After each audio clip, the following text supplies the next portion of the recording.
Bienvenue dans la série audio Ma vie de licorne. Ma vie de licorne. Cet épisode s'intitule Ma vie effacée du monde. Ma vie effacée du monde. Et c'est l'histoire d'Olivier racontée par lui-même. Partie 2.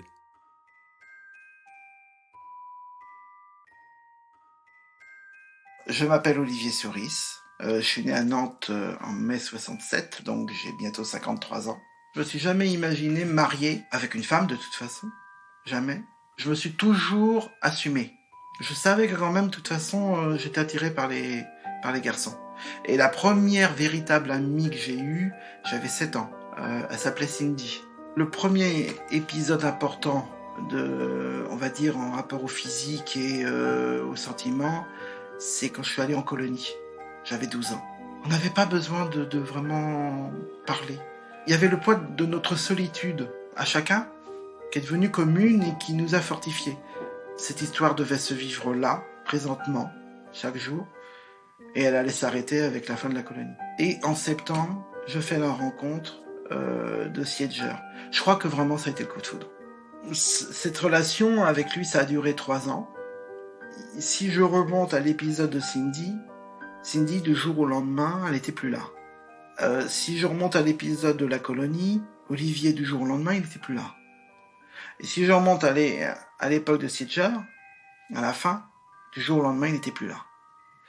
Donc, peut-être que j'avais peur de rencontrer à nouveau quelqu'un avec qui j'allais m'entendre merveilleusement bien, mais qui du jour au lendemain n'allait plus être là. J'ai passé un CAP de floriculteur, j'ai fait ces études-là, et j'ai devancé l'appel pour aller à l'armée. Et là, je crois que j'ai compris la force du fantasme. Et ça a peut-être réveillé un petit peu ce qui était endormi, depuis la disparition de Siedger. C'est pour ça que l'armée, quelque part, c'est un réveil. Je crois que ça m'a aidé à me réveiller de ce long sommeil de douleur. J'arrivais pas à imaginer mon futur. Les souhaits que j'avais, je sais que c'était très trouble. À me poser dans le futur, je n'y arrivais pas. C'est au jour le jour. De toute façon, je me trouvais tellement nul dans tout que finalement, non, je ne voyais pas aller loin. Quand j'ai fait mon armée, j'ai fini mon armée, mon frère, qui a 20 ans de plus que moi, il est marié à une Anglaise. Il vivait à Bournemouth. Elle m'a dit, mais attends Olivier, tu vas pas rester à Nantes en attendant du travail. Elle dit, pourquoi tu viens pas venir vivre chez nous pour apprendre l'anglais? Et moi, ça m'attirait. Je sais pas pourquoi, je connaissais pas l'Angleterre, mais l'Angleterre m'a toujours attiré. Et je dis, j'y vais. J'avais 19 ans. Et là, je loge dans un foyer au YMCA. Ça me fait penser au Village People. Et je me sens très bien ici, là. Je me sens très bien. Mais l'anglais, j'avais toujours du mal à apprendre l'anglais. Mais j'ai quand même trouvé un boulot d'été dans une réserve naturelle, à Gisbury Head. Et puis, il trouve que je travaille bien. Et donc, en septembre, il me met dans l'équipe d'Espace Vert. Et là, dans cette équipe, il y a ce garçon que je rencontre très vite et sur qui je flash. Et qui a un sourire absolument radieux. Et on s'entend à merveille. On se déplaçait en petits véhicules, les petits Honda, à 2 places. Moi, il m'avait pris dans son équipe, donc j'étais assis à côté de lui. Et on était tout le temps ensemble. Et on se quittait pas pendant le travail. Et c'est vrai que j'ai fantasmé cette relation. Et il me souriait tout le temps, il était toujours très doux avec moi, il plaisantait énormément sur justement les gays. Et souvent il me dit, t'es gay toi. En anglais, je dis, non, mais j'essayais de ne pas rougir. Et je pense qu'il avait compris et il me poussait dans mes retranchements. Une fois, quand il est venu me chercher chez moi, on devait sortir le soir. Pour rejoindre des amis, il faisait une soirée à un bowling.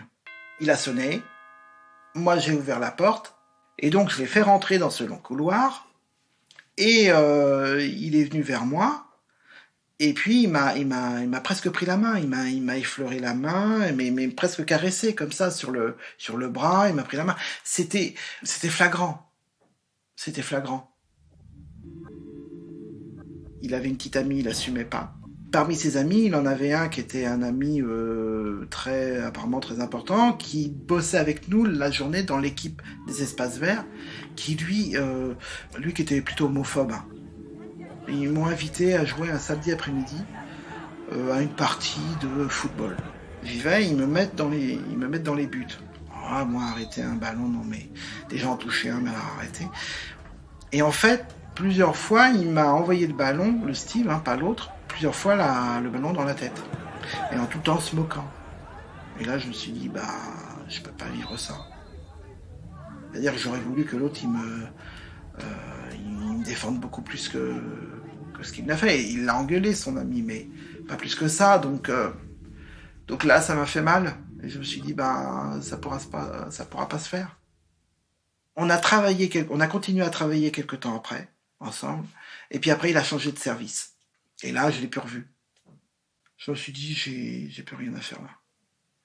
Il n'y a plus aucun espoir, il n'y a plus rien. Donc, ça se fera pas. Et donc, je suis revenu en France. Quand je suis revenu d'Angleterre, j'ai pris des cours du soir à l'université de Nantes et je suis tombé sur une professeure qui nous donnait les cours. Elle nous donne des devoirs à faire, des rédactions assez costauds, voilà. Et je reviens une semaine après, je lui donne. Elle dit bon bah je vais corriger tout ça. Et la semaine suivante, elle nous rend les copies. Sauf qu'elle passe devant moi, elle me rend pas la mienne. Et là, je tremble comme une feuille. Je me dis, oh là là, bon, bah, ça doit être vraiment nul. En dernier, elle revient vers moi avec ma copie.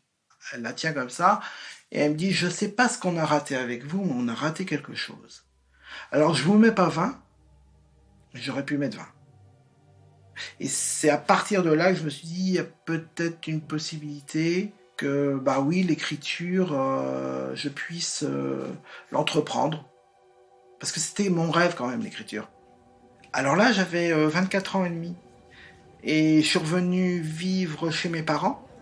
Et puis, je fréquente un garçon qui a le double de mon âge. Je l'ai rencontré dans un bar à Nantes, assez extraverti, sûr de lui. Ça me fascinait. C'était quelqu'un de très possessif. Il m'appelait tous les soirs. C'est vrai qu'il avait une voix, il était assez féminin, voilà, très lascive. Il se cachait pas, hein. Lui, il s'assumait totalement. Hein. Bah, au bout d'un certain temps, ma mère m'a dit « Mais c'est qui ce Jacques-Henri ? C'est un copain. » Oui, mais un copain qui t'appelle tous les jours. C'est ton petit copain ou pas ton petit copain, là c'est... Alors, je dis « Bah oui, maman, c'est mon petit copain. » Et là, elle laisse tomber son économe. Et puis, elle se rend dans le salon. Papa est assis à la table. Et puis elle se fonde dans le fauteuil, elle se met à pleurer. Mon père il dit mais qu'est-ce qui se passe, qu'est-ce qui se passe? Elle dit bah oui c'est ça, c'est le petit copain de ton fils. Et là mon père se fige, il ne dit rien et il ne dira rien pendant 3 mois. Sauf que moi je me dis une chose, je me suis jamais fait un trip de me dire oh là là mais je suis pas normal. Sauf qu'effectivement, j'avais pas la force d'affronter le monde puissant, autoritaire, patriarcal, où les choses sont établies, où on va te dire oui, mais c'est pas normal, tu sais, ou alors c'est un passage.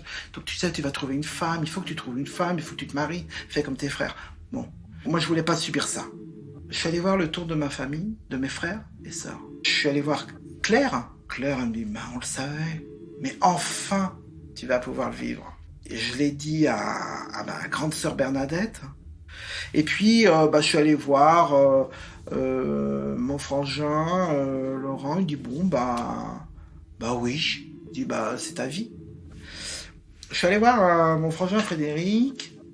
Et je pense qu'il a pas su trouver les mots. Et voilà, et il m'a dit mais t'es allé voir un médecin? Il dit non, mais je dis ça comme ça, Hein. Je dis mais t'inquiète pas. Vous m'acceptez, bah, tant mieux, hein. Mais si vous m'acceptez pas, si vous pouvez pas, c'est pas grave. Mais maintenant, c'est ma vie. Au bout de 3 mois, à midi donc, on est à table, on est en train de manger. Là, mon père s'arrête de manger. Il lève la tête, il me regarde. Je le regarde. Et puis, il me dit, tu sais, j'ai réfléchi. T'es mon fils. Et je t'aime. Et là, je vois en face ma mère qui s'écroule en pleurant. Je dis, mais maman, attends, papa, il me dit ça. Tu dois être soulagé. Elle dit, oui, mais tu comprends, il n'a jamais dit je t'aime à ses autres enfants. Je reste 2 ans à Nantes. Je suis agent de surveillance. Je trouve un petit appartement. Je quitte Jacques-Henri assez vite. Je me rends compte que je suis tombé sur quelqu'un d'extrêmement dangereux, qui fait des séjours psychiatriques, qui a finalement inventé sa vie. C'était un soir, on était dans le lit, il s'est mis en colère, il s'est mis sur moi, mais c'est tout juste, il allait pas me poignarder. Et là, j'ai pris la décision de le quitter. Et après, j'ai quitté Nantes. Je suis allé vivre dans l'Ain. J'ai trouvé un petit boulot.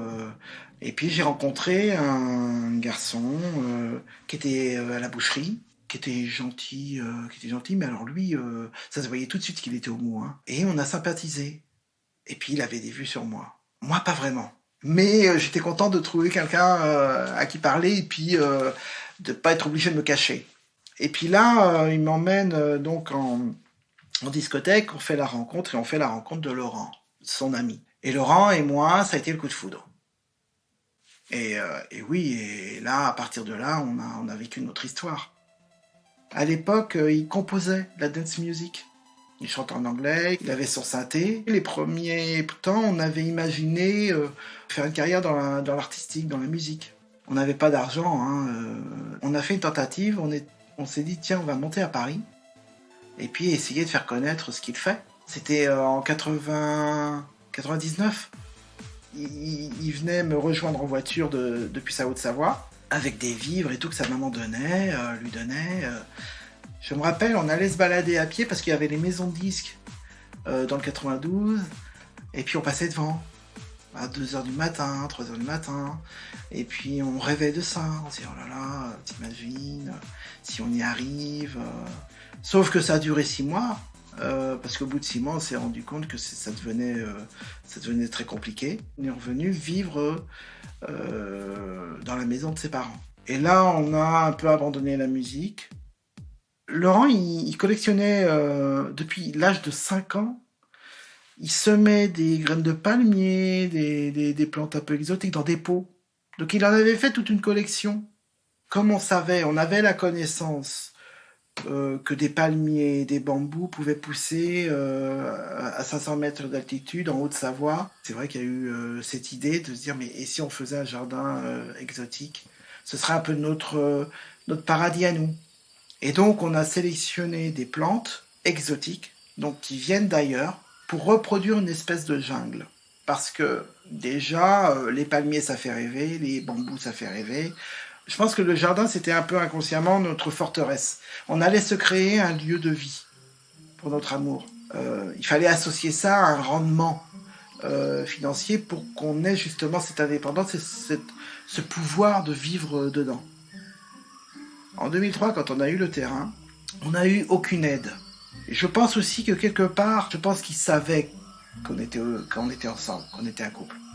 De PD qui font ça, je pense que c'était pas bien vu. On dormait jusqu'aux premières gelées l'hiver dans une tente pour pas qu'on nous vole ce qu'on venait de planter. C'était quand même très dur financièrement. Parce que les premières années, on n'avait personne. Parce que comme on avait planté tout petit, il n'y avait rien à visiter en fait. Et moi, en parallèle, j'ai été postier. J'étais postier, comme ça nous permettait de vivre aussi, de vivre un peu. Et puis, ce que je gagnais un peu, je mettais un peu dans le parc pour acheter du bois, pour faire de la clôture, pour acheter du grillage.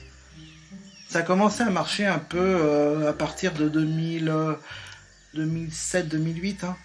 Ça a commencé à marcher finalement à partir du moment où moi je suis parti. Avec Laurent, on s'est séparés comme des frères, très naturellement. On avait fait le tour de notre histoire et moi j'ai fait le tour aussi de cette histoire-là, de cette création. Et l'envie d'écrire est venue très très forte à cette période. On rentrait du jardin, on s'est assis sur le canapé, on s'est regardé face à face. Et puis là, on s'est dit, mais je crois qu'on a compris. Hein. Oui. Voilà.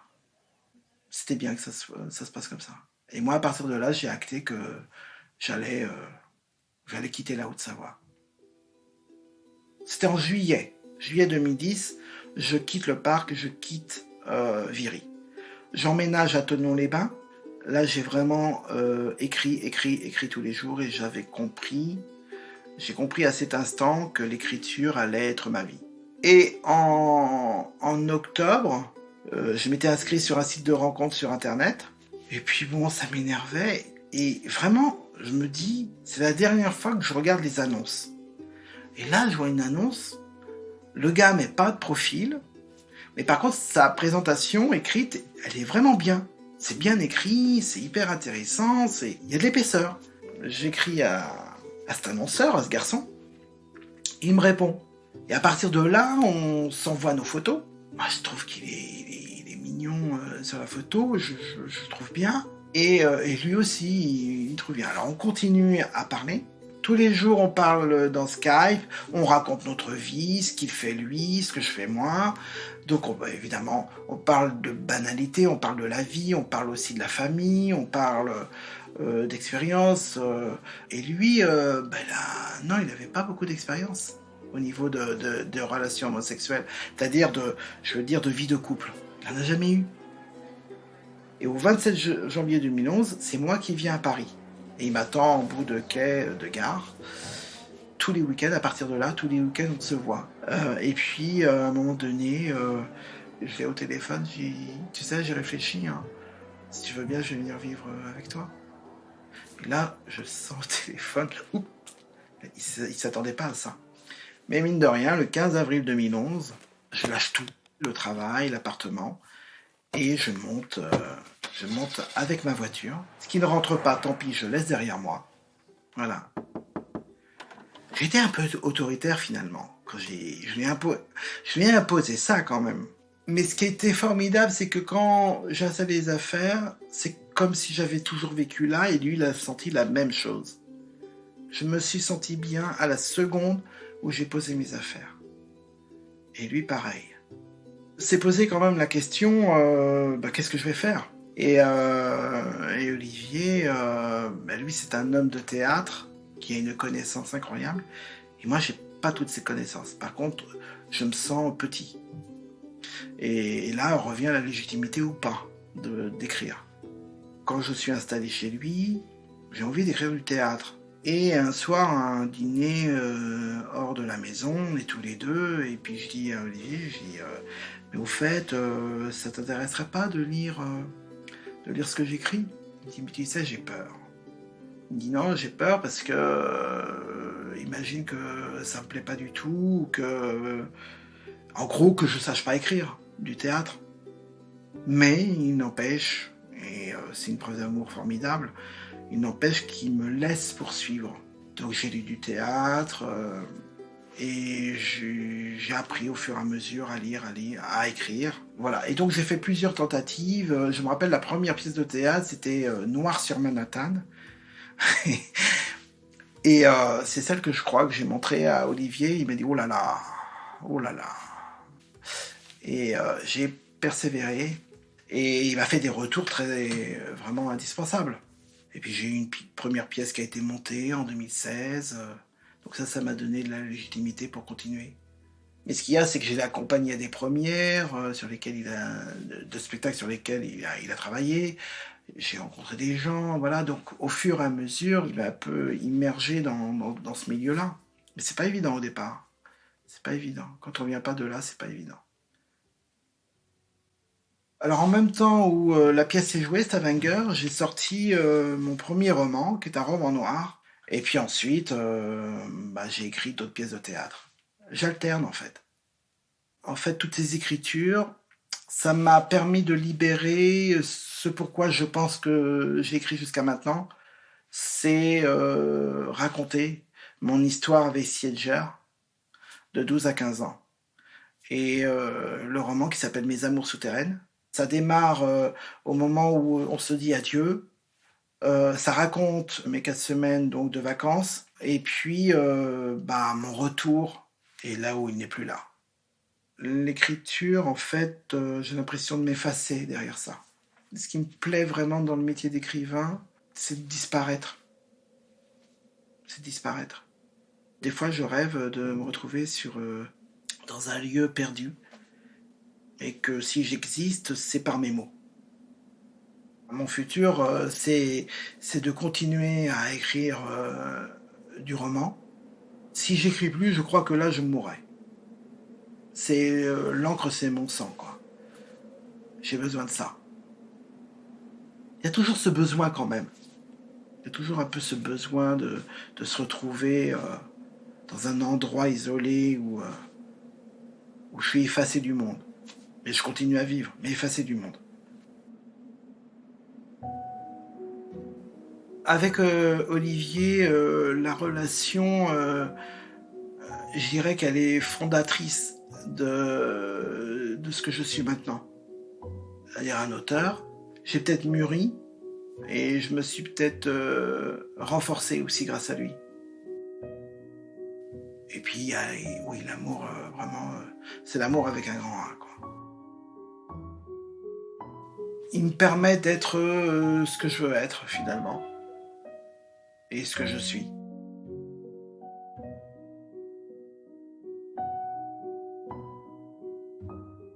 Vous venez d'écouter Ma vie effacée du monde, un épisode de la série podcast Ma vie de licorne.